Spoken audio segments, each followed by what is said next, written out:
पूर्वोत्तर के एक राज्य में अगर महाराष्ट्र के एक विधायक पहुंचते हैं, जो कि एक सैन्य एयरपोर्ट है और आम लोगों के लिए उस हिसाब से वो एक्सेस नहीं है, तो उसमें एकनाथ शिंदे को देखने की गुंजाइश कम हो जाती है, और वो भी देर रात की जब बात होती है गोपी। लेकिन इसी गोपनीयता का पूरा ख्याल गुजरात में भी रखा गया, जहां पर महाराष्ट्र की राजनीति सूरत से गुवाहाटी होते हुए वाया दिल्ली पहुंच गई है, वापस वडोदरा।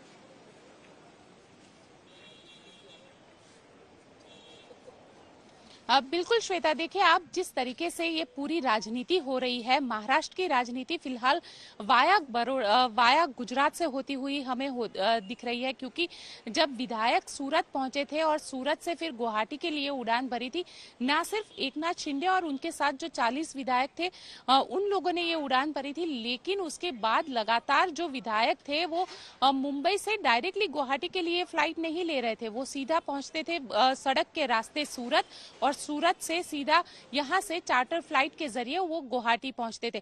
माना यह जा रहा था कि सूरत वडोदरा एयरपोर्ट पर काफी ज्यादा सिक्योरिटी है, जिसकी वजह से विधायक जो है वो सूरत का रास्ता अपना रहे हैं, लेकिन कहीं ना कहीं जिस तरीके से जो कहा जा रहा है कि एकनाथ शिंदे और देवेंद्र फडणवीस के बीच में वडोदरा में ये मुलाकात हुई है, वहां पे उस वक्त अमित शाह भी वडोदरा में मौजूद थे।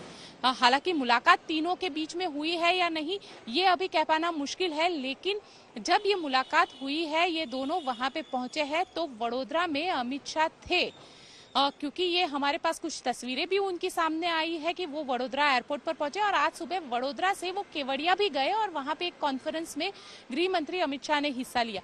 लेकिन कहीं ना कहीं क्योंकि बीजेपी के अगर मास्टरमाइंड कहे जाते हैं, रणनीतिकार कहे जाते हैं, तो वो अमित शाह कहे जाते हैं। और अमित शाह इससे पहले हमने देखा था कि किस तरीके से जब देवेंद्र फडणवीस की सरकार महाराष्ट्र में 3 दिन के लिए बनती है और अचानक सुबह में देवेंद्र फडणवीस जब पूरी दुनिया नींद से जगती है, तो पता चलता है कि महाराष्ट्र के मुख्यमंत्री के तौर पर देवेंद्र फडणवीस ने जल्दी सुबह ही शपथ ग्रहण कर लिए, और उसके पीछे रणनीतिकार भी अमित शाह ही कहे जाते थे। तो पूरी राजनीति जिस तरीके से, भले ही बीजेपी इससे मना कर रही है कि उनका इस पूरी जो शिवसेना का ये जो संकट है, महाराष्ट्र के संकट पर बीजेपी नहीं है शामिल, लेकिन कहीं ना कहीं शायद उनका लेना देना है, क्योंकि ये संकेतों में ही नहीं बल्कि अब एक खबर के तौर पर सामने आ रही। बहुत बहुत शुक्रिया आप चारों का इस पूरी जानकारी के लिए, क्योंकि ये गुपचुप मुलाकात जो आधी रात को हुई है उसकी एक्सक्लूसिव जानकारी आप सिर्फ आज तक पर देख रहे हैं। बहरहाल ये जो लड़ाई पूरी चल रही है उसमें एक नया मोड़ तब भी आया जब यहाँ गुवाहाटी के इस होटल में बागी विधायकों ने यह तय किया कि शिवसेना बाला साहेब के नाम से उनकी पार्टी रहे। दरअसल बाला साहेब की विरासत को लेकर यह पूरी जंग है, उनकी पहचान को लेकर यह पूरी जंग है। असली शिवसेना कौन हो, क्या मुंबई से यह निर्णय लिया जाएगा या गुवाहाटी में ये बागी विधायक जो संख्या में अधिक हैं, जो शिवसेना के बाकी विधायक मुंबई में बैठे हैं उनसे ज्यादा है, तो ये पूरी लड़ाई अब चुनाव आयोग में भी पहुंची है, क्योंकि मुंबई में शिवसेना ने धमकी दे दी कि अगर लड़ना, ये स्पष्ट शब्द संजय राउत के थे कि अपने बाप के नाम पर चुनाव लड़ें, यानी बाला साहब के नाम पर नहीं। और यहां से कहा गया कि हम तो चुनाव आयोग जाएंगे, वहां दिखाएंगे, अगर चुनाव आयोग को आपत्ति होगी तो नहीं रखेगी। ये पूरी लड़ाई किस तरीके से हुई है ये देखिए।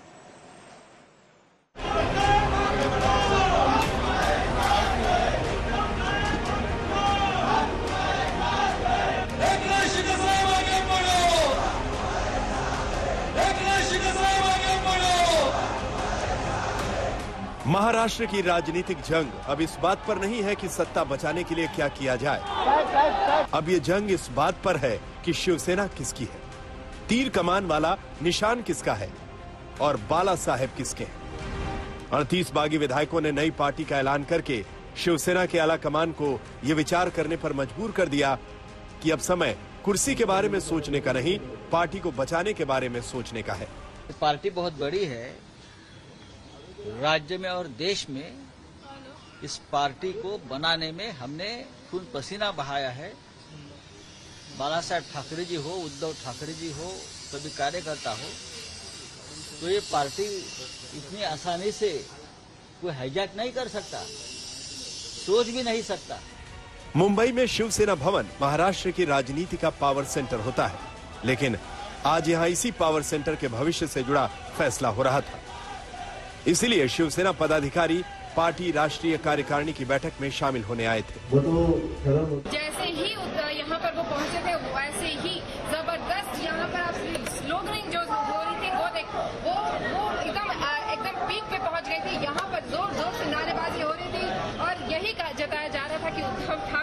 साथी है पूरा का पूरा कुनबा जो शिवसेना का है वो इसी तरह से यहाँ जताने की कोशिश कर रहे हैं कि इनके पास अभी भी पूरी पार्टी के पास शक्ति है और ये पूरा शक्ति प्रदर्शन ही इस वक्त यहाँ मुंबई में हो रहा है। लेकिन इस कार्यकारिणी में जब उद्धव ठाकरे की एंट्री हुई तो इस बैठक की अहमियत का पता चल गया। पार्टी की मजबूती दिखाने के लिए उद्धव का यह अंदाज शिवसैनिकों में जोश भर रहा था। बागियों के प्रभाव में आकर पार्टी का तीर कमान और नाम न चला जाए, सो बैठक में यह तय हुआ कि शिवसेना में जो भी है उद्धव ही है। उद्धव ठाकरे की गाड़ी आप देख लीजिए निकल रही है।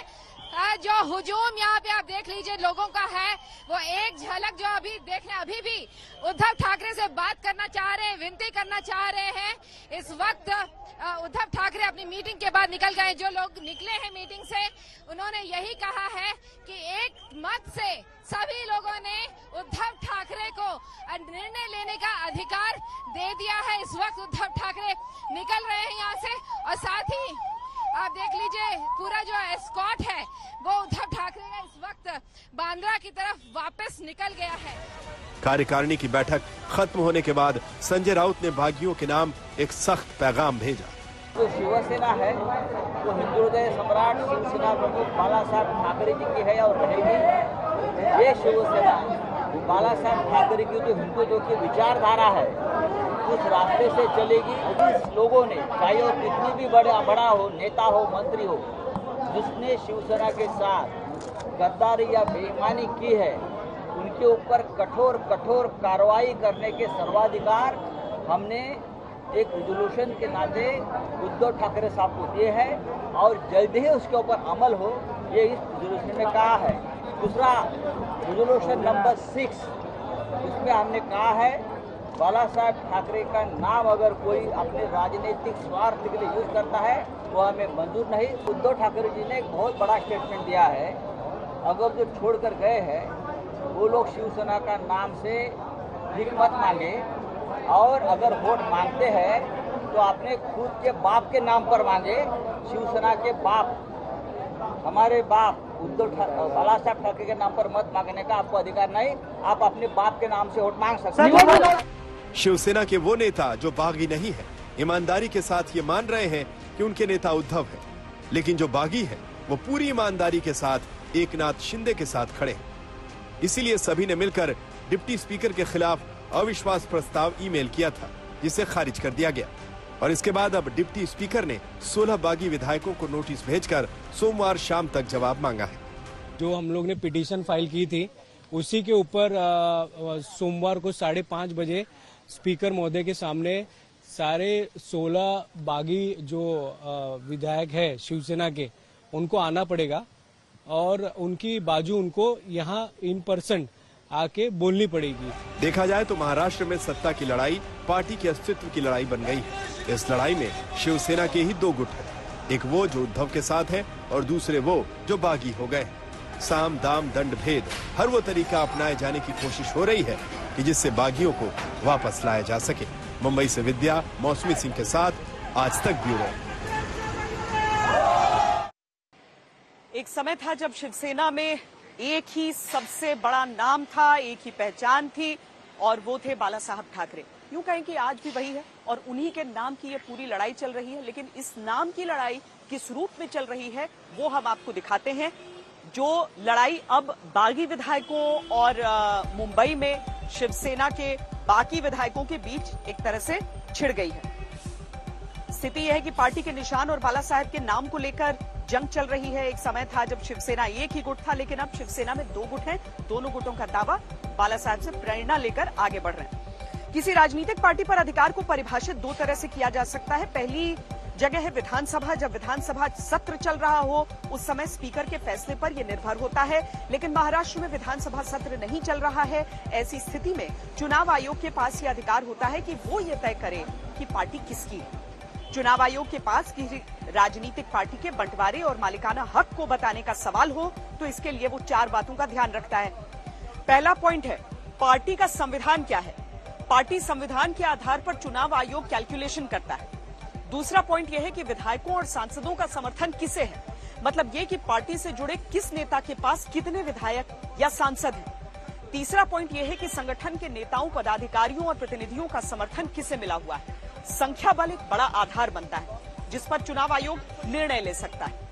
चौथा और सबसे महत्वपूर्ण पॉइंट यह है कि पार्टी किसकी है। यह तय इस बात से होता है कि दावेदार को संगठन के आधे से ज्यादा लोगों का समर्थन हासिल है या नहीं है। मतलब ये कि अगर एकनाथ शिंदे शिवसेना पर दावा करते हैं तो उनको संगठन के आधे से ज्यादा पदाधिकारियों का समर्थन हासिल होना चाहिए। देखा जाए तो एकनाथ शिंदे के दावे को मजबूती इन्हीं 4 आधार पर मिल सकती है। एकनाथ शिंदे अपने दावे को मजबूत इस आधार पर बता सकते हैं कि उनके पास पार्टी के 38 विधायकों का समर्थन है और वो विधायक दल के नेता हैं, लेकिन संगठन के आधे से ज्यादा पदाधिकारियों के समर्थन के मामले में बात अटक जाती है। शिवसेना के संगठन का चार्ट आपको देखना चाहिए। इससे आपको समझ में आएगा कि एकनाथ के लिए शिवसेना पर अधिकार जमाना आसान क्यों नहीं है। शिवसेना के संगठन में 2 सबसे बड़े चेहरे हैं। पहला है उद्धव ठाकरे जो शिवसेना अध्यक्ष हैं, दूसरे हैं आदित्य ठाकरे जो युवा सेना अध्यक्ष हैं। शिवसेना में कुल 19 नेता हैं और 32 उपनेता हैं। संगठन में 5 सचिव और 11 प्रवक्ता भी हैं। लोकसभा में शिवसेना के 11 सदस्य और राज्यसभा में 3 सदस्य हैं। महाराष्ट्र विधानसभा में शिवसेना के 55 विधायक हैं। विधान परिषद में शिवसेना के 14 एमएलसी हैं। इसके अलावा 5 मेयर भी हैं। एकनाथ शिंदे को शिवसेना का पार्टी चिन्ह लेने के लिए इनमें से ज्यादातर का समर्थन हासिल करना होगा। इसके अलावा पार्टी के अलग अलग मोर्चों और विंग का भी समर्थन हासिल करना होगा। यानी एकनाथ के लिए शिवसेना का चिन्ह हासिल करना बिल्कुल भी आसान नहीं होगा।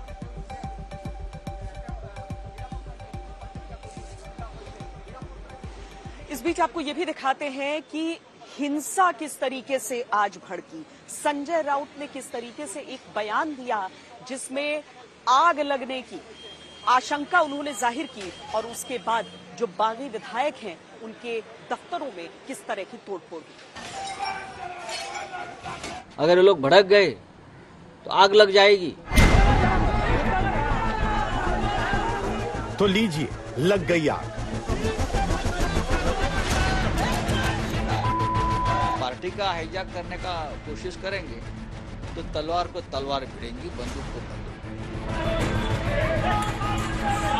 खिंच गई तलवारें।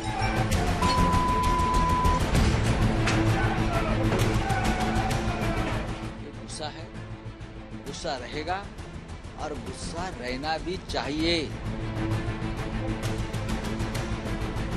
लो निकलने लगा गुस्सा।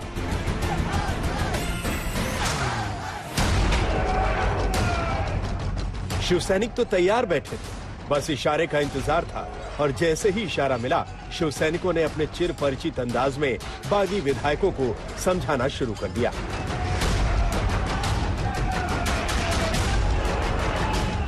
पुणे में बागी विधायक तानाजी सावंत के दफ्तर पर शिवसैनिकों ने धावा बोलकर जमकर अपना गुस्सा निकाला।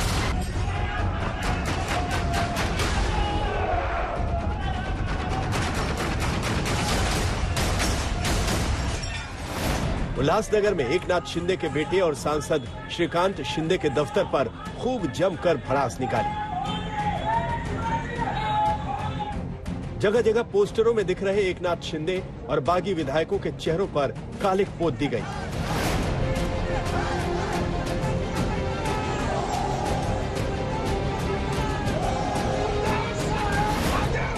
और बागी विधायकों के दफ्तरों की दीवारों पर लिख दिया गद्दार। बाळासाहेबांचा जन्म आहे आणि सुरुवात आज इथून झालेली आहे। हे तुम्हाला आज दिसलंय। जर पुण्यात कुठला आमदार असता तर त्याला रस्त्यावरती फिरून देणार ही परिस्थिती करू आणि मंत्री होता तर बंदोबस्त घेऊनच फिरा कायम, आणि तो पण केंद्राचा, महाराष्ट्राचा नको। कारण महाराष्ट्रात ही शिवसेनेची सत्ता आणि शिवसैनिक महाराष्ट्रात जागृती। सावंतांचं आज ज्या पद्धतीने ऑफिस फोडलं ही महाराष्ट्रामध्ये झालेली सुरुवात आहे आणि येणाऱ्या काळामध्ये जे जे गद्दार आहेत त्या प्रत्येकाचं ऑफिस त्या ठिकाणी फुटलं जाईल। शिवसैनिक हा महाराष्ट्रातील जनतेच्या डोळ्यातील अश्रू आणि उद्धव साहेबांच्या डोळ्यातील अश्रू बघू शकत नाही। बागी विधायकों के खिलाफ गुस्से की ये आग अब सड़कों तक पहुंची है, लेकिन उद्धव ठाकरे और महाविकास अघाड़ी सरकार के दिल में 4 दिन से भड़क रही है। शिवसैनिकों के इस अपार समर्थन को देखकर राउत के दिल को सुकून मिल रहा है। गुस्सा है, गुस्सा रहेगा और गुस्सा रहना भी चाहिए। ये आग है शिवसेना, हम इस आग को कभी बुझने नहीं देते। ये बाला साहब ठाकरे जी ने हमको कहा है, ये राख नहीं होनी चाहिए शिवसेना, ये आग ही रहनी चाहिए और उसमें आप हमेशा आग जलने के लिए जो भी डालना है उसमें वो डालते रहिए संविधान। अभी तक उद्धव ठाकरे जिस नरमी से बागियों से पेश आ रहे थे वो फायर ब्रांड ठाकरे परिवार का स्टाइल नहीं, लेकिन ये तस्वीरें बता रही हैं कि अब शिवसेना ने धीरे धीरे उंगली टेढ़ी करनी शुरू कर दी। हमारा गुस्सा अगर हम नहीं निकालेंगे तो कैसा होगा कि हम क्या नामर्द है? हम नामर्द नहीं है। क्या होगा? सत्ता चली जाएगी ज्यादा से ज्यादा, और क्या होता है? सत्ता जाती है, सत्ता आती है। शिवसैनिकों के गुस्से की आग की तपिश जब गुवाहाटी में बैठे बागी विधायकों को भी महसूस होने लगी तो उन्हें अपने परिवार की चिंता सताने लगी। देखिए, जो भी मुख्यमंत्री रहते हैं वो कॉन्स्टिट्यूशनल हेड रहते हैं स्टेट के, तो उनकी जवाबदारी रहती है, उनको शपथ दी जाती है कि आप किसी के आदमी के बारे में ममत्व या देश की भावना मन में नहीं रखते हुए काम करेंगे और सब जनता को न्याय देंगे। आप महाराष्ट्र से बाहर है भाई, आप महाराष्ट्र में आकर बात कर लीजिए। किसी की सुरक्षा नहीं निकाली है, ये जिम्मेदारी हमारी नहीं है। लोगों का गुस्सा जरूर है, अब तक गुस्सा जो है उसका विस्फोट नहीं हुआ है, लेकिन हो सकता है। सड़क पर उतरे शिवसैनिकों ने विरोध का जो ट्रेलर दिखाना शुरू किया है उससे चुनौती सिर्फ बागी विधायकों को नहीं, कानून व्यवस्था को भी है।